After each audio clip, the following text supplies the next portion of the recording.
Sir అసలు అది అంటే కృష్ణరాజు గారికి ఎవరైనా వస్తున్నారని తెలిస్తే ముందు వచ్చి గుమ్మం దగ్గరికి వచ్చి వాళ్ళని ఏమో పలకరించి లోపలికి తీసుకెళ్ళడం, మళ్ళీ వెళ్తున్నప్పుడు కూడా బయట వరకు వచ్చి అంటే ఇది చూసి అందరూ అలా ఫీల్ అవుతున్నారు అనమాట. కృష్ణరాజు గారు మమ్మల్ని లోపలికి ఆహ్వానిస్తున్నారు అని. ఆ తర్వాత పెళ్లి కార్డులు కూడా ఫ్యాన్స్ అందరూ తీసుకొచ్చి అక్కడ పెట్టి సార్కి చెప్పి అక్కడ ఫోటోలు తీయించుకొని వెళ్ళటం.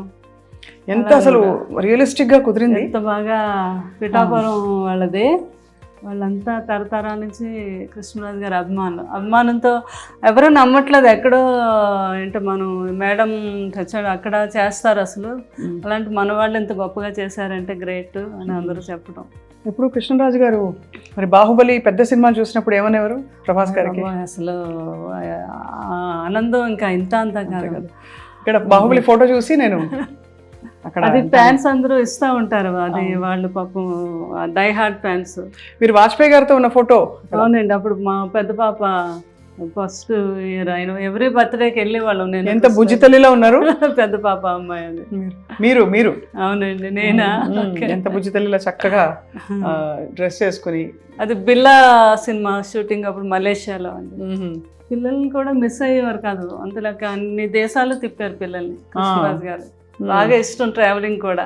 మరి అందరికి మంచి చెడు చెప్తారు. ప్రభాస్ గారిని ఎప్పుడు పెళ్లి చేసుకోమని చెప్పలేదా? గట్టిగా చెప్పారు నువ్వు చేసుకోవాలంటే సున్నితంగా అబ్బాయికి నువ్వు చూసావు కదా కన్నమ్మ, కన్నమ్మ మీ పెద్ద బాధ్యని ఎలా చూసుకుంటుందో అలా ఎప్పుడైనా కూడా భార్య అలా చూసుకుంటుంది భర్తని, ఎప్పటికైనా ఉండాలమ్మా ఆలోచించు అంటారా.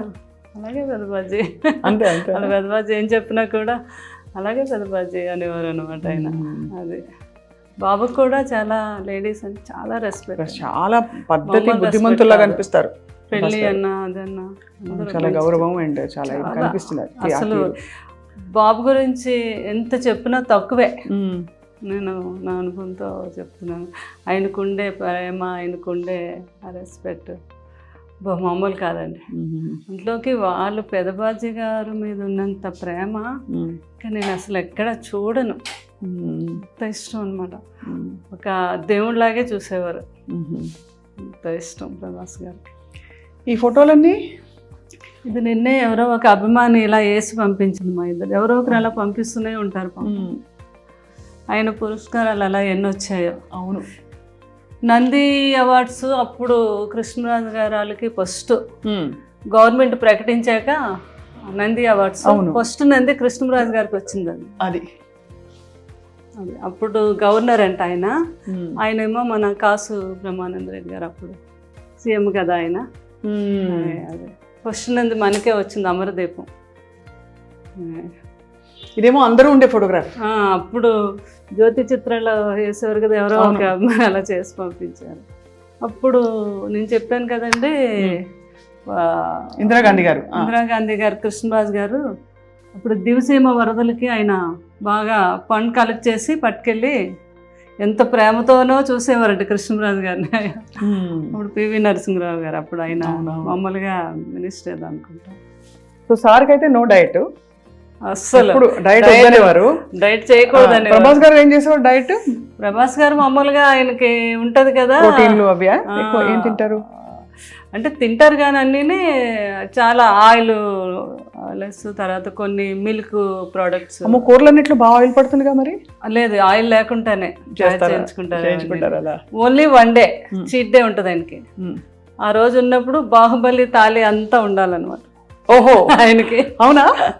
అందులో ఆయనకి ఏం నచ్చితే ఏం తింటారో అని అందరూ అన్ని రకాలు మొత్తం. ఆ టైంలో నాకు ఫోన్ చేస్తారు. ఆయనకి గుత్తొంకాయ కూర ఇష్టం బాగా, అది నేను బాగా చేస్తాను. అది పులుసు కొన్ని డిష్లు నేను పంపిస్తాను. కన్నమ్మ ఈరోజు అన్ని డిష్లు ఎన్ని వచ్చినా నాకేమీ నచ్చలేదు, మీరు పంపించిన పులుసు వంకాయ కూర అదిరిపోయింది. అదే ఇంకా మీ మనసు నిండిపోతుంది మీకు. మరి మీరు డైటింగ్ చేస్తారా ఎప్పుడైనా? డైటింగ్ అంటే ఎన్నో సంవత్సరాల నుంచి నైట్ రైస్ తిన్నాను, ఏదో ఒక టిఫిన్. మధ్యాహ్నం మాత్రం బ్రౌన్ రైస్. బయటకు అది వెళ్ళినప్పుడు మాత్రం నో డైట్. సో ఇలా తీసుకెళ్ళి గెస్ట్లని అక్కడ కూర్చునేవారా? అవునండి, గెస్ట్లేమో ఇలాగా తీసుకెళ్ళేవారు. ఎవరైనా వస్తే లోపలికి వచ్చి అలాగా అక్కడ కూర్చోబెట్టి వాళ్ళు వస్తున్నారు అనేసరికి ఇదంతా కూడా కాఫీలు అన్ని రకాల స్నాక్స్ అలా నిండిపోవాలన్నమాట, వాళ్ళకి ఏం నచ్చితే అది. వచ్చిన వాళ్ళందరూ ముందు రాగానే అవి చూసేవారు. అదే కృష్ణరాజు గారు, అది బొబ్బుల బ్రహ్మన్న, అవును, తాండ్రపాపారాయుడు. అసలు ఈ రాచరిక పాత్రల్లో మామూలు టీవీ కాదు అసలు. అవునండి. శ్రీకృష్ణదేవరాయలు అంటే నిజంగా ఇలాగే ఉంటారేమో అనుకునేవారు శ్రీకృష్ణదేవరాయలు. కృష్ణరాజు గారు ఆ సినిమాలోదండి ఆ క్యారెక్టర్ శ్రీకృష్ణదేవరాయలు. కృష్ణ గారు సొంత సినిమా అది. ఈ పూజ ఇక్కడ పెట్టారు కదా మీరు రాగానే, ఇది సార్ ఇష్టమా మీ ఇష్టమా? చాలా ఇష్టం. ఆయనకు ప్రజెంట్ చేసి కామధేను, వినాయకుడు, గణపతి, వెంకటేశ్వర స్వామి. కృష్ణరాజు గారు నాతో పాటు పూజ చేసేవారు. చాలా భక్తి ఆయనకి. ఇప్పుడు ఇది అమ్మవారు అయితే ఎప్పుడో 50 years ఓల్డ్ అమ్మవారు అది. మీ పేరే అమ్మవారి పేరుగా? శ్యామల. నువ్వే అమ్మవారుగా అనేవారు కృష్ణరాజు గారు కూడా. ఏమనేవారు? నువ్వే అమ్మవారు అని. అంతే కదా మరి. ఇంకా ఆయన భక్త కన్నప్ప. ఎంత బాగున్నారు, ఎంత అందంగా ఉన్నారు. నాకెవరో పాప, మా రెండో పాప ఆర్కిటెక్చర్ బాగా అక్కడే మన పివి నరసింహరావు గారు అమ్మాయి, ఆ కాలేజీలోనే చదివింది రెండో అమ్మాయి. తను ఇప్పుడు కలికి కూడా చేసింది, ఆర్ట్ డైరెక్షన్ బాగా ఇంట్రెస్ట్ ఆ అమ్మాయికి. అవునా? రెండో అమ్మాయి అండి. వాళ్ళు ఇప్పుడు అందరూ ఎవరైనా చిత్ర పరిశ్రమలో యాక్టివ్ గా ఉన్నారా? పెద్ద అమ్మాయి మూవీలు తీస్తుంది, అమ్మాయి ఏమో ప్రొడక్షన్ నేర్చుకుంది, మూవీస్ తీయాలని. కృష్ణరాజు గారిలో మనకు కూడా ఉంది కదా బ్యానర్. రెండో అమ్మాయి ఏమో ఆర్ట్ డైరెక్షన్. చాలా బాగా ఇంటెలిజెంట్ అమ్మాయి, చక్కగా. కలికి మీకు ఏమనిపించింది? చూసారు కదా, అద్భుతం. ఇంకా అసలు సెకండ్ హాఫ్ అయితే అది ఒక అమ్మగా అనమాట. బాబుని అలా లాస్ట్లో అలా చూస్తే కృష్ణరాజు గారు కూడా చేశారు కదా ఆ క్యారెక్టర్. ఏ క్యారెక్టర్? మన కర్ణుడు క్యారెక్టర్. అవునవును. అందరూ అది మ్యాచ్ చేసి నాకు ఫోటోలు పంపిస్తూ ఉంటారు మా ఫ్యాన్స్. ఓహో, మరి మీకైతే మనసు నిండిపోవడానికి అన్ని విధాలా అన్ని మీరు చేసిన ఫ్యాన్స్ అలా ప్రతిదీ కూడా నాకు అప్డేట్స్ ఇస్తూనే ఉంటారండి. వాళ్ళంతా చాలా గొప్ప ఫ్యాన్స్ ఉన్నారు, మా రెబల్ ఫ్యాన్స్ వాళ్ళంతా కూడా ఎప్పటికప్పుడు. చాలా వాళ్ళ మనసు నిండిపోయింది. మిమ్మల్ని ఎక్కడైనా కష్టపెట్టి జ్ఞాపకాలు తీసుకొచ్చి. మా స్వప్న కూడా ఎంత మంచి యాంకరింగే కాదు, ఏదో ఇంట్లో ఫ్యామిలీ మెంబర్ అనమాట. నేను చూస్తూ ఉంటాను కదా, అదృష్టం. మీరు అప్పుడే కాదు, నాకు 10 years నుంచి మీరు తెలుసు.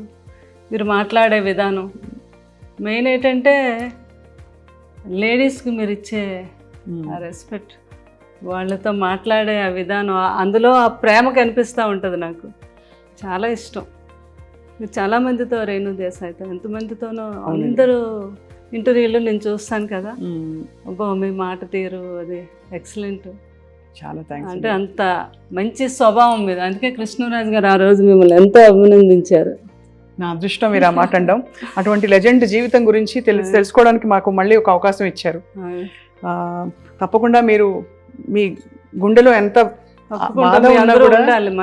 మీ వెనక కాదు, మీతో కలిసి మిమ్మల్ని మేము పట్టుకుని ఉన్నాం, మేము ఫ్యాన్స్ కూడా. అలాగే అండ్ మీ మంచితనానికి, మీ మంచి గొప్ప ప్రేమ పూరిత మనస్తత్వానికి తప్పకుండా మీ చుట్టూ ఎప్పుడో ప్రపంచం ఉంటుంది. ఎందుకంటే నేను కృష్ణరాజు గారు ఒక ట్రస్ట్ పెట్టారు, దాని గురించి కూడా చెప్దాం అనుకున్నాను. తప్పకుండా రండి ప్లీజ్, చెప్పండి. అది ఇలా రండి. షుగర్ మీద గ్యాంగ్రీన్ ఫామ్ అయ్యి చాలా మంది కాళ్ళు తీసేస్తారు కదా. అవును. ఆ కాళ్ళు తీయకుండా వైద్యం చేస్తున్నాను. లండన్లో ఉన్నారు ఒక డాక్టర్ గారు, వేణు కవత్తల అని. ఆయన మన ఒంగోలు వాస్తవులు. ఆయన కృష్ణరాజు గారికి వీరాభిమాని, ఇంకా ఒక ఆల్మోస్ట్ ఒక కొడుకులా అనమాట. అయితే మనకి కృష్ణరాజు గారు, మేము అప్పుడు లండన్ వెళ్ళినప్పుడు ఆయనతో పరిచయం ఏర్పడింది. ఆ తర్వాత మా మాటల్లోని ఇండియాకి రావటం ఇక్కడ, అప్పుడు కృష్ణరాజు గారు అన్నారు, మీరు మంచి డాక్టర్ కదా. ఆయన అక్కడ కింగ్స్ హాస్పిటల్లో ఈ డాక్టర్, ఏది మనకి గ్యాంగ్రీన్ వస్తే కాలు తీయకుండా ముందే దాన్ని ట్రీట్ చేయటం. దాని కృష్ణరాజు గారు అన్నారు, మీరు ఎక్కడో లండన్లో చేస్తున్నారు కానీ మన ఈ ప్రాంతాల వారు అంతా లండన్ రాలేదు, అది కాస్ట్లీ వైద్యం కూడా. మన ఇద్దరం కలిపి ఒక ట్రస్ట్ పెడదాం, ఎవ్రీ ఇయర్ నా బర్త్డే రోజు పెట్టుకొని మనకు సాధ్యమైనంత ఒక 2 ఆపరేషన్లు 4 ఆపరేషన్లు చేయిద్దాము అని. అలాగే సార్, ఇంతకన్నా మంచి ఇంకేముంటుందని UK ఇండియా ఫౌండేషన్ అని పెట్టాము. యు అంటే ఉప్పులపాటి మాది, కే అంటే ఆయనది కవత్తల, వేణు కవత్తల కదా. అవును, యూకే ఎలాగ ఆయన యూకే నుంచి వచ్చిన డాక్టర్, యూకే ఎంత కుదురుకొని చూడండి. అదే ఫౌండేషన్ అని పెట్టాము. తర్వాత ఏమో కృష్ణరాజు గారు అన్నారు, నేను అపోలోకి మాట్లాడతాను సంగీతారెడ్డి గారితో, మీరు 6 monthsకి ఒకసారి అపోలోకి కూడా వచ్చి చేయాలి ఆపరేషన్స్. మొత్తం అపోలో అందరితో మాట్లాడారు. ఇంత మంచి అవకాశం కృష్ణరాజు గారు, సంగీతారెడ్డి గారు అయితే ఎంత మెచ్చుకున్నారు. ఆయన అపాయింట్ చేసి అక్కడ ఆయన గవర్నమెంట్తో పర్మిషన్ తీసుకొని ఈ రోజుకి వచ్చి ఇక్కడ వీళ్ళు ఒక 4-5 కేసులు ఉంటే ఆయనకి అక్కడ కాల్ చేస్తారు, అక్కడ ఆయన సెలవు పెట్టి వచ్చి హైదరాబాద్ అపోలోలో చేసి వెళ్తూ ఉంటారు. ఇప్పుడు మరి ఎవరైనా చేయించుకోవాలంటే ఆయన కోసం ఎలా అపోలోకి వెళ్ళాలి? నేను మొన్న ఫస్ట్ కృష్ణరాజు గారు 1 year దానికి ఫస్ట్ టైం మొగల్తూరులో పెట్టాము మేము. ఇది చాలామంది అన్నారు జ్వరాలకి, క్యాన్సర్లు ఇవన్నీ అయితే వస్తారండి, ఈ కాళ్ళు ఇవన్నీ ఎవరు రారు, మీరు పెడుతున్నారు ఎందుకు, బాగా జరగదు అని అన్నారు. లేదు, మా పెద్దమ్మాయి మేము అక్కడ ఊర్లో డాక్టర్ వర్మ గారు అని ఆయన వేణు గారు కోఆర్డినేట్ చేసుకొని నేను ముందుగా వెళ్ళిపోయి అన్ని ఛానల్స్కి అన్నిటిలోని ఒక ఆటో పెట్టి మొత్తం ఒక 3 రోజులు వాళ్ళని దీని మీదే, ఇలాగ షుగర్ మీద చాలా డేంజర్, ఎవరికి ఏ ప్రాబ్లం ఉన్నా ఫలానా తారీఖు మేము అక్కడ చేస్తున్నాం, ఈ వైద్యం లండన్ నుంచి డాక్టర్లు వస్తున్నారు అని చెప్తే ఆ రోజు 2000 people వచ్చారు. బాబా, చాలా బాగా అరేంజ్ చేసాం మేము. అక్కడికక్కడే 20 మంది డాక్టర్స్ వెళ్ళాం. వేణుగారు ఇంకొక 2 డాక్టర్లు లండన్ నుంచి వచ్చారు, మాకు తెలిసిన ఒక డాక్టర్ దుబాయ్ నుంచి వచ్చారు, అపోలో వారు 4 డాక్టర్లు పంపించారు. ఇలా అంతా కలిపి 20 మంది డాక్టర్స్ అయ్యారు. చాలా అద్భుతంగా జరిగింది. ఫస్ట్ టైం కృష్ణరాజు గారు బర్త్డే రోజు January 20 చేసాము. అక్కడ ఒక 5-6 ఆపరేషన్స్ అక్కడే చేసేసాము. ఉన్న వాళ్ళందరికీ అక్కడే ట్రీట్మెంట్ చేయించేసి మందులు అన్నీ ఇచ్చాము. తర్వాత లేని వాళ్ళందరినీ అపోలోలో చేసామండి. దాన్ని ఇంకా పెద్దగా ఈ సంవత్సరం రేపు జనవరిని కూడా ఇది కంటిన్యూ చేస్తాం. యూకే ఇండియా ఫౌండేషన్ మీద చేయించుకోదగిన వాళ్ళందరికీ కూడా మన అపోలోకి మీరు కూడా చెప్పచ్చు ప్రేమ, అది స్వప్న గారు. ఎందుకంటే మీ అందరికీ తెలుసు ఎంతోమందికి తీసేశారు కాళ్ళు ఆ షుగర్ మీద. అయ్యో తెలుసండి, అవును మీకు తెలుసు కదా ఆ ప్రాబ్లం. అది మనం ఫస్ట్ టైము ఇండియాలో మనం చేయించింది మొగల్తూరులో. చాలా గొప్ప విషయం, అది మీరు కొనసాగిస్తున్నారు. ఇంకా బాగా కొనసాగించాలని గొప్ప వాళ్ళ సంకల్పాలు అలా కొనసాగుతాయి ప్రపంచంలో. మీ వంటి వారు ఆయన సహధర్మచారిణిగా నడిచారు కాబట్టి తప్పకుండా మీ ద్వారా చాలా మంచి పనులు వారి స్మరణలో జరుగుతాయని చెప్పి కోరుకుంటున్నాను. Thank you very much. మీరు కూడా బాగుండాలని నా ఆశీస్సులు, కృష్ణరాజు గారి ఆశీస్సులు ఎప్పుడు మీ అందరికీ ఉంటాయి. కృష్ణరాజు గారి అభిమానం అనుకున్న ప్రతి ఒక్కరికి కూడా లైఫ్ లాంగ్ కృష్ణరాజు గారి యొక్క ఆశీస్సులు ఎప్పుడూ ఉంటాయండి. అందరూ బాగుండాలి. Thank you so much Sharadadevi గారు. Thank you very much.